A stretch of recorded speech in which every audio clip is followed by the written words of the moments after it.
إن تنصروا الله ينصركم ويثبت أقدامكم.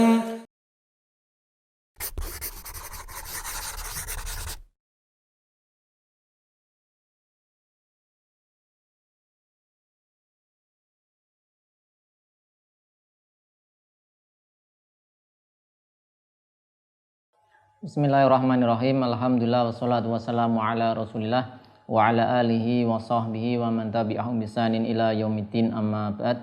Pemirsa Yufid Edu rahimani wa rahimakumullah, kita lanjutkan pelajaran kita masih bersama kitab Al-Waraqat karangan Imam Haramain, pelajaran usul fikih dengan merujuk pada syarah Husulul Masarat bi bayani muhimmati masaili al-waraqat karangan Dr. Labib Najib Abdullah hafizahullah taala. Masih di pembahasan at-ta'arud wa tarjih. Di pertemuan sebelumnya sudah kita sebutkan ya, atau kita ulangi sebentar bahasanya ta'arud ya, pertentangan secara dhahir antara dua dalil ini bisa terjadi antara dua nas, dua dalil yang sama-sama am, sama-sama mengandung makna umum. Kemudian bisa pula terjadi antara dalil yang sama-sama mengandung makna khas. Kemudian yang ketiga terjadi pada dalil yang salah satunya am, yang lainnya khas. Kemudian yang keempat bisa terjadi pada dalil yang masing-masing yang mempunyai sisi am juga mempunyai sisi khas. Di pertemuan sebelumnya sudah kita sebutkan contoh, yaitu penyelesaian ketika ada pertentangan dalil am dengan am ya, yaitu dengan cara mengkompromikan al-jam'u. Kemudian yang kedua nasakh jika diketahui, jika diketahui tarikhnya, jika tidak maka dengan tawakuf, yaitu dengan tarjih. Nah, kemudian yang kedua, jenis kedua, jika ta'arud baina nassaini khassaini. Ini sama perlakuannya sebagaimana ketika dua dalil sama-sama am, yaitu dengan al-jam'u ya. Kemudian langkah berikutnya an-nashu. Jika dijamak tidak bisa, maka dinasakh. Dinasakh dengan catatan jika diketahui apa? In urifa at-tarikh. Ya, ini in urifa at-tarikh. Ya. Dan yang ketiga tarjih. Ya, dengan tarjih. Nah, ini tiga langkah penyelesaian ini sama dengan ketika nasnya sama-sama am. Nah, ini kalau yang sama-sama khos tidak ada bedanya, langkahnya sama. Kemudian sekarang kita coba lihat di penjelasan contoh-contoh, yaitu contoh dari pertentangan zahir dari dalil. Misalnya adalah di hadis disebutkan bahwasanya Nabi SAW ya, ini ada, kita tuliskan misalnya contohnya ya, kita lihat contoh ini ada nas yang pertama itu menyebutkan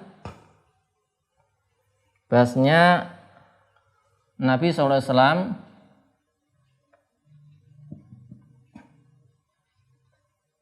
Sallallahu alaihi wasallam sholat zuhur bima kata di Mekah.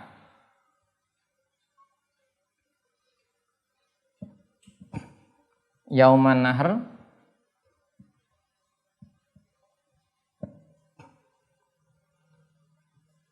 fi hajatil wada.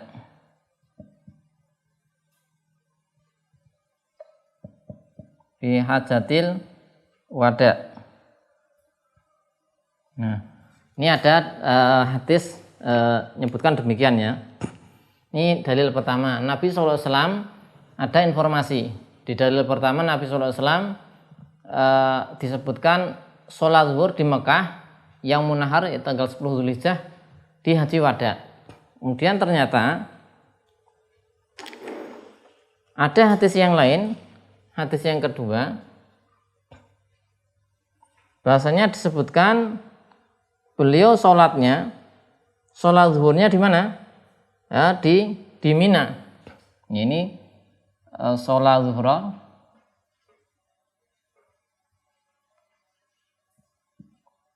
di Mina. Nah, berarti kan ada pertentangan. Ya, dia ada hadis mengatakan ketika Haji Wada itu Nabi SAW sholat zuhur itu di mana? Di Mekah. Ya kan? Sekarang ada hadis yang lain mengatakan sholat zuhurnya di Mina. Ya, Mina dengan Mekah tentunya ini berlawanan ya. Tidak sama. Beda tempat ini kan. Nah, ini di sini ya, ini berlawanan ya. Berlawanan. Nah, terus kemudian ini bagaimana memahaminya? Kembali kepada langkah ini. Bisa nggak dikompromikan? Tidak bisa. Maka dilihat ada tarikhnya diketahui, maka dinasah. Kalau nggak ketahui nanti ditarjih. Tawakuf sampai ada murojih sebenarnya ditarjih. Sekarang kita lihat dulu langkah pertama dikompromikan bisa atau tidak. Maka kita lihat keterangan para ulama ya. Karena kalau kita mau mengkompromikan kita belum punya kemampuan ya. Kita hanya mengikut saja. Nah, kita lihat ternyata di sini disebutkan ada dalil ini yang nampaknya bertentangan bisa dikompromikan. Komprominya seperti apa? Nah, kita lihat komprominya sebagaimana disebutkan oleh Al-Imam An-Nawawi rahimahullah.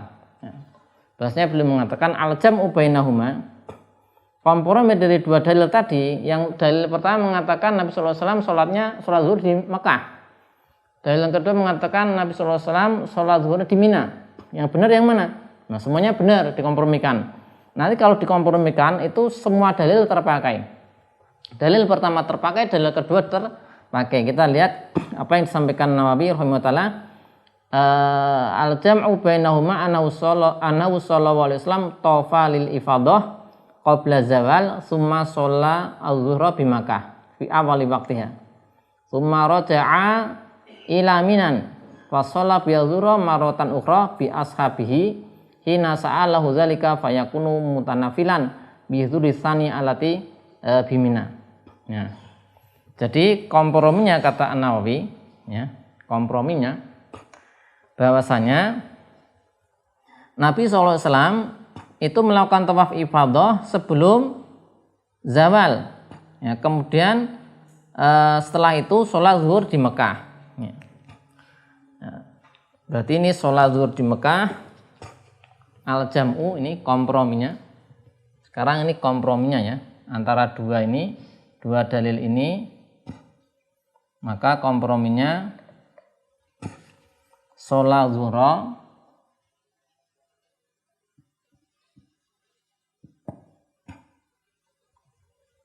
itu di Mekah fi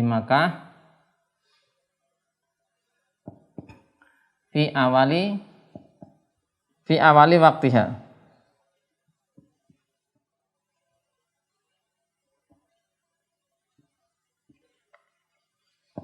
Nah, kemudian berarti betul itu memang Nabi SAW sholat di Mekah, sholat zuhur.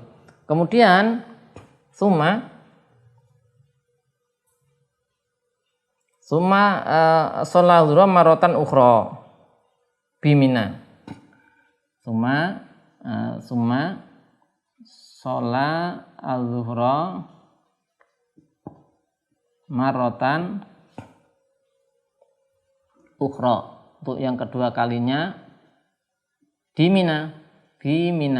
Nah, ini komprominya. Oh, ternyata dua dalil ini terpakai semua. Berarti bisa terpakai semua. Artinya ini berarti tidak bertentangan. Makanya ini pertentangan itu secara zahir ya. Sebenarnya ada yang bisa dikompromikan ya. Kalau bisa dikompromikan seperti ini contohnya. Nabi SAW sholat zuhur di Mekah. Dalil yang satunya mengatakan di Mina. Yang benar gimana? semuanya betul. Artinya sholat di Mekah di awal waktu, kemudian beliau ketika di Mina sholat zuhur lagi bersama para sahabat, sehingga mengulangi sholat zuhurnya dan menjadi yang kedua menjadi sholat yaitu mutanafil, nafilah. Sholat nafilah. Nah, kalau kemudian ya ini bisa dijamak, jadi bisa dikompromikan. Kemudian jika tidak mungkin dikompromikan, ya, yaitu la yumkin al jam'u wa ulima atau urifa at-tarikh fanashu. Maka kalau tidak bisa dikompromikan maka dinasakh. Di sini contohkan misalnya tentang sujud sahwi ya. Sujud sahwi. Sujud sahwi Nabi SAW di dalam satu keterangan hadis disebutkan qabla salam, yang lainnya ba'da salam. Contoh yang ini contoh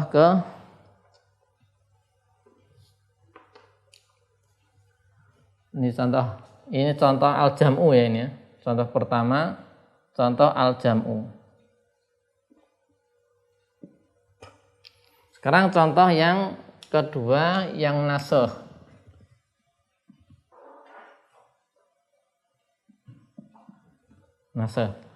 Contoh yang nasakh ya, ini tentang sujud sahwi. Tentang sujud sahwi.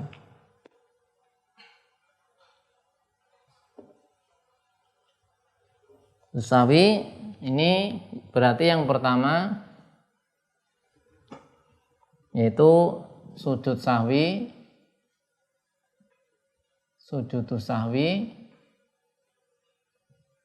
qabla salam. Yang kedua mengatakan sujud sahwi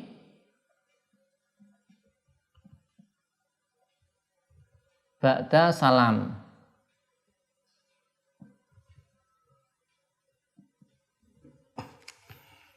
Nah, di sini di Syafi'iyah ini kan ada pertentangan ini ya, contohnya qabla salam, ini qabla, ini ba'da.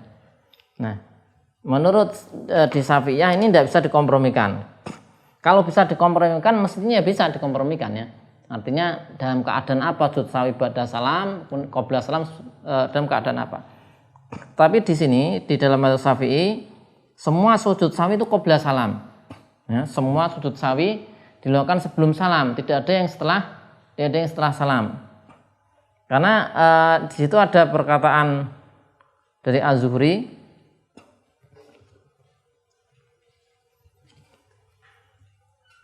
qaulu al-Imam Zuhri.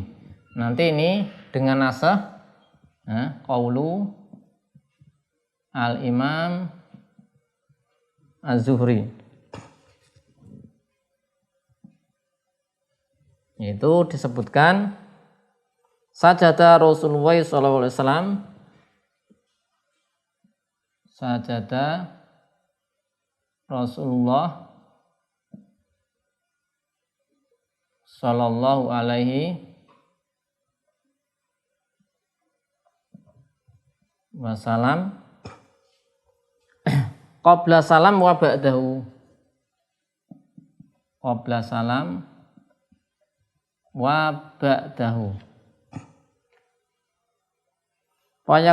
Kemudian wa akhiru al-amroini qabla salam.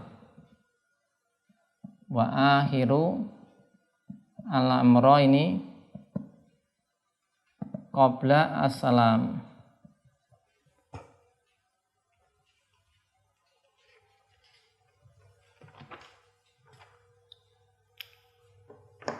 Nah, ini menjadi pemutus,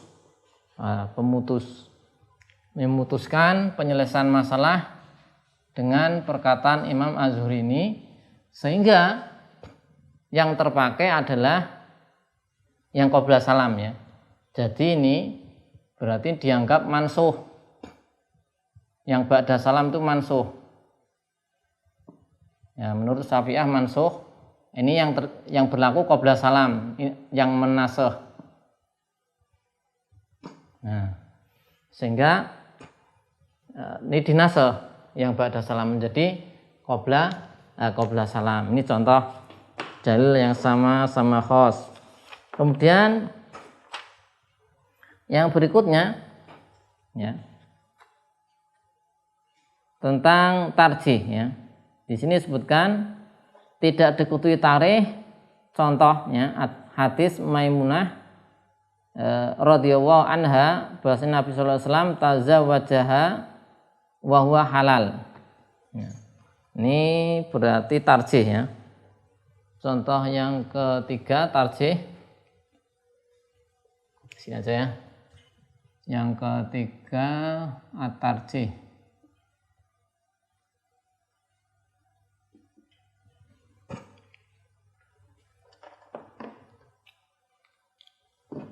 Hadis pertama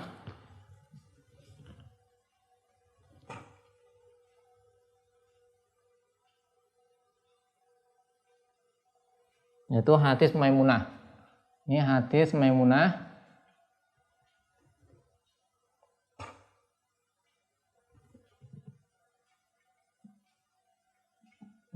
radhiyallahu anha ini menyebutkan, di hadis ini menyebutkan Nabi sallallahu alaihi wasallam ya menikahi beliau dalam keadaan halal, bukan muhrim ya. Tazawaja